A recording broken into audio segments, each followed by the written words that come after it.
तो दोस्तों आज मैं एक्सप्लेन करने वाला हूँ नेटफ्लिक्स के ऊपर रिलीज हुई एक बहुत ही बेहतरीन सुपर नेचुरल हॉरर मूवी को। प्रॉपर हॉरर मूवी है, ढेर सारे जंप स्केयर्स हैं, तो आपको बहुत पसंद आएगा। इस मूवी का नाम है पोलारॉइड, जो कि काफी इंटरेस्टिंग फिल्म है, काफी बढ़िया कहानी है, मूवी काफी बढ़िया है, आपको देखने में बहुत ही मजा आने वाला है। और ये मूवी 2015 में आई सेम नाम की शॉर्ट फिल्म से इंस्पायर्ड है। तो चलिए अब बिना किसी देरी के चलते हैं सीधा वीडियो की तरफ। मूवी की स्टार्टिंग में हम सैरा नाम की एक लड़की को देखते हैं जो कि अपनी फ्रेंड लिंडा के साथ अपने घर पर अपनी मॉम की कुछ पुरानी चीजें एक्सप्लोर कर रही थी। इन चीजों में काफी पुरानी चीजें भी थी और उसी दौरान सैरा को एक पुराना कैमरा मिलता है जिसको देखकर दोनों काफी एक्साइटेड हो जाते हैं। और एक्साइटेड होने का रीजन ये था कि ये कैमरा आम नहीं बल्कि एक पोलारॉइड कैमरा था। अब बातों ही बातों में सैरा लिंडा को उसका एक पिक्चर लेने के लिए कहती है और पिक्चर लेने के बाद जस्ट लिंडा अपने घर के लिए निकल जाती है। अब इनिशियली वो तो पिक्चर बस एक नॉर्मल पिक्चर थी, लेकिन कुछ ही समय के बाद में जब सैरा उसको देखती है तो उसके अंदर उसे उसके पीछे एक ह्यूमन फिगर जैसी शैडो दिखाई देती है, जो कि सैरा के लिए काफी कंफ्यूजिंग था। और जस्ट उसी के अगले पल उसके घर की लाइट्स भी चली जाती है, जिसके कुछ ही देर के बाद में घर में काफी डरावनी चीजें होने लगती है। और सैरा ये सब चीजों से काफी डर जाती है और साउंड्स को फॉलो करते हुए रूफ एरिया में चली जाती है, यानी कि एटिक में, जहां पर वो अपने सामने एक ईविल शैडोई एंटिटी को देखती है, जो कि अगले ही पल उस पर अटैक कर देता है और उसको बुरी तरह से मार डालता है। जिसके बाद ये सीन यहीं पर कट हो जाता है। अब हमको कुछ कॉलेज के स्टूडेंट्स का फोटो निकालते हुए एक सीन दिखाया जाता है जहां पर हम बर्ड को देखते हैं, जो कि इस मूवी की मेन कैरेक्टर है। बर्ड एक आम कॉलेज गर्ल थी जिसे अपने कॉलेज और फ्रेंड से ही लेना देना था। अब अपने कॉलेज से घर जाते हुए बर्ड कॉनर नाम के एक लड़के की तरफ देखती है और उसके बिना जाने ही उसकी कुछ पिक्चर्स को क्लिक कर लेती है। असल में यहाँ पर बर्ड को कॉनर के ऊपर क्रश होता है। अब यहाँ से बर्ड अपने एक पार्ट टाइम जॉब के लिए जाती है जहाँ पर वो एक एंटीक शॉप पर काम किया करती थी। उस शॉप पर उसका फ्रेंड टाइलर भी उसके साथ काम किया करता था और आज टाइलर ने बर्ड के लिए एक गिफ्ट लिया था। अब टाइलर बर्ड को अपने बैग से वही पोलारॉइड कैमरा निकाल कर देता है जो कि शुरुआत में हमको दिखाया गया था, यानी कि वही साबित कैमरा। अब टाइलर बर्ड को वो कैमरा देते हुए बोलता है कि उसने इसको एक गैराज सेल से लिया है। और ऐसा ही कुछ शुरुआत में सैरा ने लिंडा को भी बताया था कि उसकी मॉम ने गैराज सेल से ही इस कैमरा को लिया था। Anyways now coming back to the story, bird उस कैमरा को देखकर बहुत खुश होती है क्योंकि वो 70s का था और काफी पुराना होने के बावजूद भी काफी अच्छी कंडीशन में था। और अब बर्ड उस कैमरा से टाइलर की एक फोटो भी ले लेती है, जिसके बाद वो कैमरा लेकर अपने घर के लिए निकल जाती है। अब घर पर बर्ड की मॉम कहीं बाहर जा रही थी और कुछ ही देर के बाद उससे मिलने उसकी फ्रेंड कैसी भी वहां पर आ जाती है। कैसी असल में बर्ड को एक कॉस्ट्यूम पार्टी में चलने के लिए कहती है, जिसके लिए इनिशियली तो बर्ड नहीं मानती, लेकिन जब उसको पता चलता है कि उसका क्रश कॉनर भी वहां पर आ रहा है तब वो मान जाती है। खैर अब बर्ड कॉस्ट्यूम पार्टी के लिए चली जाती है और जाने से पहले वो टाइलर की उसी फोटो को देखती है जिस पर उसको एक ह्यूमन फिगर दिखाई देती है, यानी कि उसकी शैडो दिखती है। और ये वही शैडो है जिसको हमने सैरा की फोटो के अंदर भी देखा था। अब दूसरी तरफ हम टाइलर को देखते हैं जो कि प्रोजेक्टर पर कुछ फोटोज देख रहा होता है और तभी उसे फोटोज के अंदर एक शैडो दिखाई देती है जो कि धीरे धीरे बढ़ रही थी। टाइलर इस चीज को देखकर डर जाता है और अगले ही पल उसके ऊपर वो ईविल एंटिटी अटैक करके उसको मार डालती है, यानी कि ये जो कुछ भी है ये आम पोलारॉइड कैमरा नहीं था। तभी हमको पार्टी का सीन दिखाया जाता है जहाँ पर बर्ड अपने दूसरे दोस्तों से मिलने जाती है, जिनके अंदर मीना का बॉयफ्रेंड डेविन, एवरी और कॉनर भी था। यहाँ पर सब काफी एंजॉय करते हैं और बर्ड की भी कॉनर से कुछ बातें होती हैं। एंड में बर्ड कॉनर को अपना वही ओल्ड कैमरा यानी कि पोलारॉइड कैमरा दिखाती है, जो कि कॉनर को काफी पसंद आता है और कॉनर फोटो निकालने की रिक्वेस्ट करता है। जिसके बाद में बर्ड मीना, डेविन, कॉनर और कैसी की एक ग्रुप फोटो ले लेती है, जिसके तुरंत ही बाद एवरी भी अपने हाथों से अपना एक फोटो उसी कैमरा से क्लिक करती है। और तभी पार्टी में कुछ पुलिस ऑफिसर्स आ जाते हैं, यानी कि इन सब ने एक दूसरे की फोटो लेकर खुद की मौत को दावत दे दी थी। अब सभी लोग ऑफिसर्स को देखकर डर जाते हैं, लेकिन ऑफिसर्स यहाँ पर बर्ड के लिए आए थे। अब बर्ड को पुलिस स्टेशन ले जाया जाता है जहाँ पर उसको पता चलता है कि उसके फ्रेंड टाइलर की डेथ हो चुकी है और ये उसके लिए काफी शॉकिंग था। अब बर्ड इस बात से काफी दुखी हो जाती है और घर आकर कैजुअली फोटोज को चेक करने लगती है। उस समय बर्ड इस बात को नोटिस करती है कि जो शैडो उसने टाइलर के फोटो में देखी थी अब वो एवरी के फोटो पर चली गई है और ये काफी अजीब था। ये बात बर्ड एवरी को बताने की सोचती है, लेकिन उसको श्योरिटी नहीं थी, इसलिए वो किसी को कुछ नहीं कहती। अब हम एवरी को देखते हैं जिसके यहाँ पर पार्टी खत्म हो चुकी थी और अब वो घर में अकेली थी। और कुछ ही देर के बाद में एवरी के साथ भी डरावनी चीजें होने लगती हैं और वही इविल स्पिरिट एवरी के गले को ट्विस्ट करके यानी कि उसकी मुंडी को मरोड़ तरोड़ के उसको बुरी तरह से मार डालती है। अब अगले दिन एवरी की मौत की खबर भी बर्ड को मिलती है, जिससे शौक में वो उन फोटोज को फिर से चेक करने जाती है, जहाँ पर वो देखती है कि वो शैडो अब जंप कर कर उसके और दोस्तों के ग्रुप फोटो पर आ चुकी है, यानी कि ये एंटिटी जिसको नेक्स्ट मारने वाली होती है वो उसकी उसकी फोटो पर अपने आप ही मूव कर जाती है और जो खत्म हो जाता है उसकी फोटो से वो हट जाती है। यानी कि अब कॉनर, मीना, डेविन और कैसी ये सब खतरे में थे।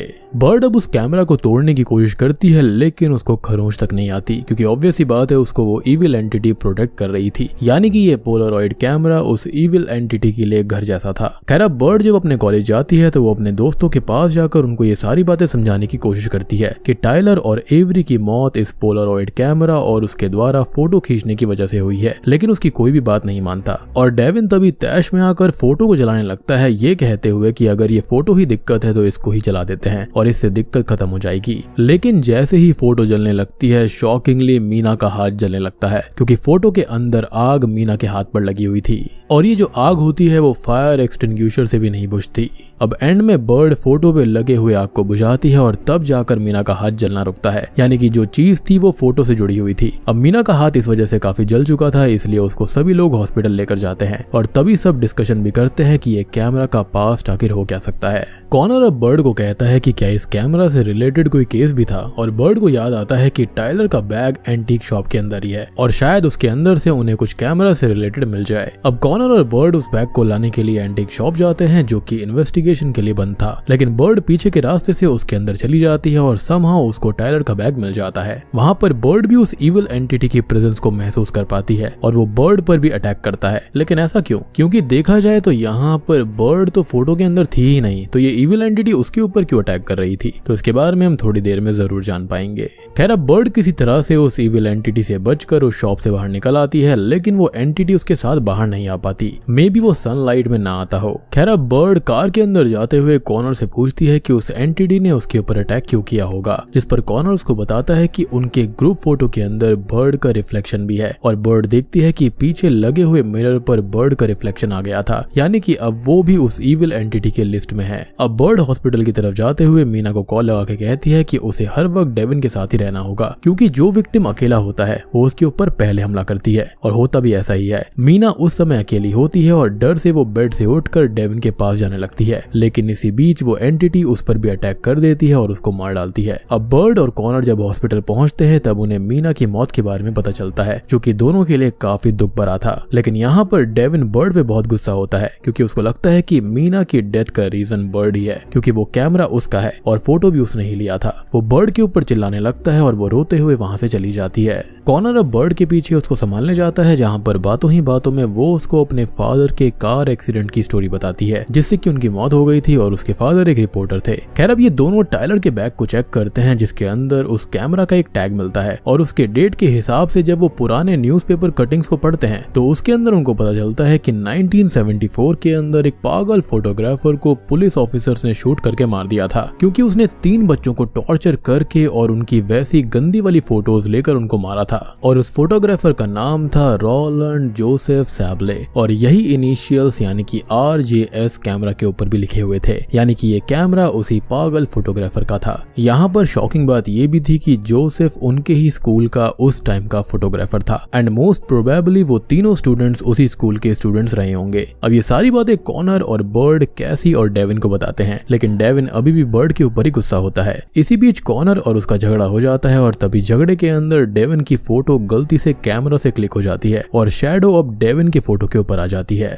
क्योंकि जो सिंगल होता है उसके ऊपर ये ज्यादा जल्दी झपटती थी। डेविन अब गुस्से में बर्ड का ही फोटो निकालने जाता है, लेकिन तब तक कैसी डेविन के फोटो को पेंसिल से स्टैब करती है जिससे कि रियल लाइफ में डेविन के हाथों में होल हो जाते हैं। डेविन इस बात से पागलों की तरह गुस्सा हो जाता है और कॉनर और उसके बीच फिर से झगड़ा होने लगता है। वहाँ पर एक ऑफिसर उनको रोकने आता है, लेकिन डेविन गलती से उस ऑफिसर को चाटा मार देता है जिसके बाद डेविन को जेल में डाल दिया जाता है। यानी कि इस पोलरॉइड कैमरा से फोटो क्लिक करने के बाद में वो फोटो जो होती है वो इंसान से अटैच हो जाती है और ये एंटिटी भी उससे अटैच हो जाती है, या फिर ये कहें कि ये जो पोलरॉइड कैमरा है वो एक डिमोनिक शक्ति है जो कि इंसान की रूह को कैप्चर कर लेती है, यानी कि उसको टारगेट कर लेती है और उसके बाद में जब भी फोटो के ऊपर कुछ भी हलचल होगी तो रियल लाइफ में इंसान के ऊपर चीजें दिखनी शुरू हो जाती हैं। खैर अब अगले सीन में बर्ड और कॉनर डेविन को छुड़ाने की बहुत कोशिश करते हैं, लेकिन ऑफिसर्स उसको नहीं जाने देते। डेविन फिर अपने बिहेवियर के लिए बर्ड से भी माफी मांगता है और बर्ड उसको माफ कर देती है। तभी बर्ड को कैसी का कॉल आता है जो कि उसको बताती है कि उसने पता किया है कि रोलैंड की वाइफ अभी भी जिंदा है जिसका नाम लीना सैबले है और फिर कॉनर और बर्ड लीना से मिलने उसके घर निकल जाते हैं। दूसरी तरफ हम डेविन को जेल में ही देखते हैं और उसे अकेला पाकर वो एंटिटी अटैक करके उसको मार डालती है। अब कॉनर और बर्ड लीना के घर पहुंच जाते हैं, जहां पर लीना इनिशियली उनसे बात नहीं करती, लेकिन बाद में कैमरा देखने के बाद वो अपनी डॉटर रेबेका जेम्स की स्टोरी बताती है। रेबेका यहाँ पर लीना और रॉलैंड की ही डॉटर थी, जो कि काफी शर्मीली और बहुत ही मासूम सी बच्ची थी। उसके ज्यादा दोस्त नहीं थे, लेकिन उसके डैड ने एक दिन उसे एक कैमरा गिफ्ट किया था जो कि उसको बहुत अच्छा लगा, जो कि यही कैमरा था, यानी कि यही पोलरॉइड कैमरा। अब रेबेका उस कैमरा के साथ में काफी एंजॉय किया करती थी, लेकिन उसके 4 क्लासमेट्स उसको काफी बुली करते थे। उन्होंने एक दिन उसकी कई इनअप्रोप्रिएट फोटोज ली, यानी कि न्यूड फोटोज, जिसके बाद में वो उसको बहुत ही ज्यादा टीज करने लगे और एंड में इन सबसे तंग आकर रेबेका ने अपनी जान दे दी। ये बात जब उसके पिता को पता चली तो उसने उन चारों को मारने का फैसला कर लिया, और उसने ऐसा किया भी, और 3 को तो टॉर्चर करके मार दिया, लेकिन आखिरी वाला लड़का बच गया था और रॉलैंड को ऑफिसर्स ने शूट कर दिया।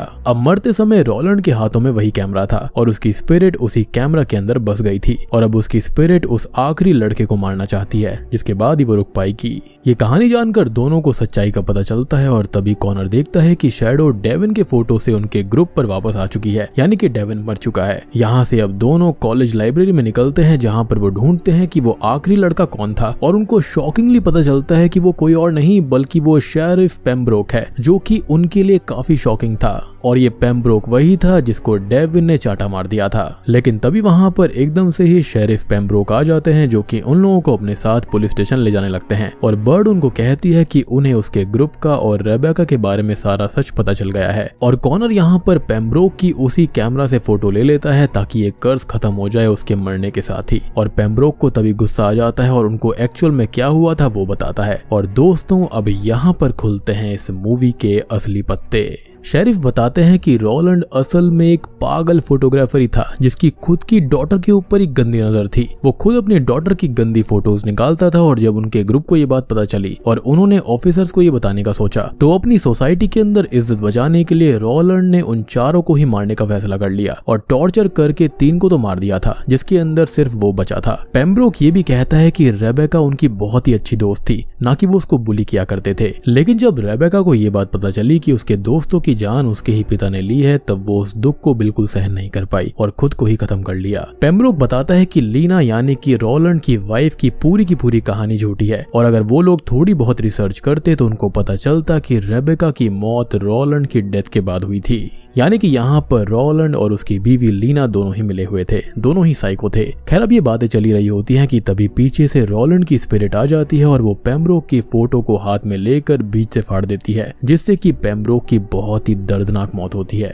अब तीनों ही दोस्त बहुत डर जाते हैं और कॉनर, बर्ड और कैसी कॉलेज में दूसरी तरफ भागने लगते हैं, जहाँ पर रॉलैंड बर्ड और कैसी के पीछे आता है, लेकिन दोनों एक वॉशरूम के अंदर गर्म पानी चालू करके बैठ जाती हैं। और सरप्राइजिंगली रॉलैंड की स्पिरिट गर्म पानी की लेयर को क्रॉस नहीं कर पाती, यानी कि हीट को और भाप को वो बिल्कुल भी सहन नहीं कर पा रही थी। अब तभी बर्ड कॉनर को ढूंढने निकल जाती है और कैसी वहीं वॉशरूम में बैठी रहती है। आगे कॉनर और बर्ड उस कैमरा को जैसे ही हाथ में लेते हैं, तब रॉलैंड कॉनर के ऊपर अटैक करके उसको अपने साथ ले जाने लगता है, और इस चीज को रोकने के लिए बर्ड अपनी एक और फोटो को उस कैमरा से निकाल लेती है, जिससे कि रॉलैंड अब उसके पीछे लग जाता है। अब बर्ड को ऐसा लगता है कि रॉलैंड को उसके प्योर इविल फॉर्म में लाने के बाद ही उसको खत्म किया जा सकता है, और ऐसा होगा कैसे? तो उसी रूम में लाने के बाद जहां पर उसकी मौत हुई थी। तो रॉलैंड को उसके प्योर इविल फॉर्म में लाने के लिए बर्ड उसी कैमरा रूम में जाती है जहां पर उसकी मौत हुई, और वहां पर रॉलैंड अपने रियल फॉर्म में आकर बर्ड के ऊपर अटैक भी करता है। अब बर्ड का खेल बस खत्म ही होने वाला था कि तब तक वो उसी कैमरा से रॉलैंड की स्पिरिट की फोटो ले लेती है और फोटो को क्रश करने लगती है, और यहाँ पर उसने बहुत ही अच्छा दिमाग लगाया, जिससे कि वो स्पिरिट एक्चुअल में क्रश होने लगती है। इसको हम यहाँ पर इविल स्पिरिट कहेंगे, क्योंकि स्पिरिट यहाँ पर बुरी अच्छी दोनों हो सकती हैं। इविल स्पिरिट है, साथ में कुछ डिमोनिक पावर्स भी हैं। अब जैसा कि मैंने आपको स्टार्टिंग में बताया था कि इस पोलरॉइड कैमरा से फोटो लेने के बाद में किसी की भी सोल यहाँ पर कैप्चर हो जाती है। बेसिकली वो एक तरीके से हंट होने लगती है। अब वो चाहे यहाँ पर रॉलैंड की खुद की ही सोल क्यों ना हो, क्योंकि अल्टीमेटली यहाँ पर रॉलैंड भी कुछ और नहीं बल्कि एक स्पिरिट ही है। लेकिन यहाँ पर दिक्कत वाली बात ये होती है कि उस फोटो के अंदर बर्ड की खुद की भी 2 उंगलियां होती हैं, जिसके बाद उसकी 2 उंगलियों के ऊपर हर्ट होने लगता है। लेकिन फिर भी दर्द सहते हुए एंड में वो उस फोटो को आग लगा देती है, और पूरी फोटो के जलते ही रॉलैंड की स्पिरिट भी खत्म हो जाती है। अब इस चीज के चलते बर्ड खुद काफी जल जाती है, लेकिन समहाउ वो सबको बचाने में कामयाब हो गई थी, और एंड में कॉनर, कैसी और बर्ड तीनों बच जाते हैं। अब मूवी के एंडिंग सीन में बर्ड उस कैमरा को एक रिवर के अंदर फेंक देती है ताकि अब कोई और उसका शिकार ना हो, और बूम, पोलरॉइड मूवी यहीं पर खत्म हो जाती है। तो दोस्तों ये थी पोलरॉइड मूवी की कहानी। उम्मीद करता हूँ कि आपको ये पसंद आई होगी। देखो यहाँ पर इस मूवी को कितने भी नेगेटिव रिव्यूज मिले हों, लेकिन पर्सनली मुझे तो मूवी काफी इंटरेस्टिंग लगी। जंप स्केयर्स भी काफी हैं और काफी इंटरेस्टिंग कहानी भी है। अब बात करते हैं कुछ सवालों के बारे में। तो यहाँ पर आपके मन में ये चीज आई होगी, ये कैमरा आखिर लोगों के बीच में आ कैसे रहा था। तो देखो आप जानते हो कि यहाँ पर जो लीना थी ना वो इसमें मिली हुई थी और रोलैंड की स्पिरिट कहीं ना कहीं उससे कॉन्टेक्ट करती होगी। ये दोनों ही हस्बैंड वाइफ साइको होंगे और मेरे हिसाब से लीना ने ही ये कैमरा यहाँ पर शॉप के ऊपर छोड़ा होगा ताकि ये ऐसी जगह पर रहे जिससे कि लोग इसको खरीद पाएं। और रोलैंड तो साइको था ही, वो लोगों को यहाँ पर मारता रहता था। और फोटो ही क्यों, क्योंकि रोलैंड का ये पैशन था। लीना ने यहाँ पर बर्ड और कॉनर को झूठी कहानी क्यों सुनाई थी, तो यहाँ पर वो अपने पति से ही मिली हुई थी और जैसा कि मैंने कहा कि दोनों हस्बैंड वाइफ साइको थे। और बात करें कि यहाँ पर रोलैंड की जो स्पिरिट थी वो हीट से क्यों डर रही थी, तो शायद से ये पोलरॉइड कैमरा की कोई लिमिटेशन हो सकती है। होता है ना कि जो कैमरास बहुत गर्म हो जाते हैं तो अपने आप ही ऑफ पड़ जाते हैं। जैसे कि आपने कई बार फोन्स में नोटिस किया होगा कि अगर आप बहुत ही हीट के अंदर वीडियोग्राफी वगैरह करते हो तो जो कैमरा का यूआई होता है वो अपने आप ही वार्निंग देने लगता है कि ये कैमरा अब आगे और नहीं चल पाएगा, और कई बार तो वो अपने आप ही ऑफ भी हो जाता है। आई मीन एटलीस्ट वार्निंग तो आई जाती है। तो शायद से यहाँ पर रोलैंड की स्पिरिट जो थी वो इस कैमरा से अटैच हो रखी थी, तो हो सकता है कि इसलिए वो हीट से डर रही होगी। अब जैसा कि मैंने मूवी देखी तो मुझे देखकर यही महसूस हुआ कि ये थ्योरी हो सकती है, हालांकि यहाँ पर मैं गलत भी हो सकता हूँ। तो उम्मीद करता हूँ कि आपको ये वीडियो पसंद आई होगी, मूवी पसंद आई होगी। पसंद आई है तो वीडियो को लाइक कर देना, चैनल के ऊपर नए हैं तो सब्सक्राइब कर लीजिए। तो मैं आप सबको मिलता हूँ अगली वीडियो के साथ में, तब तक के लिए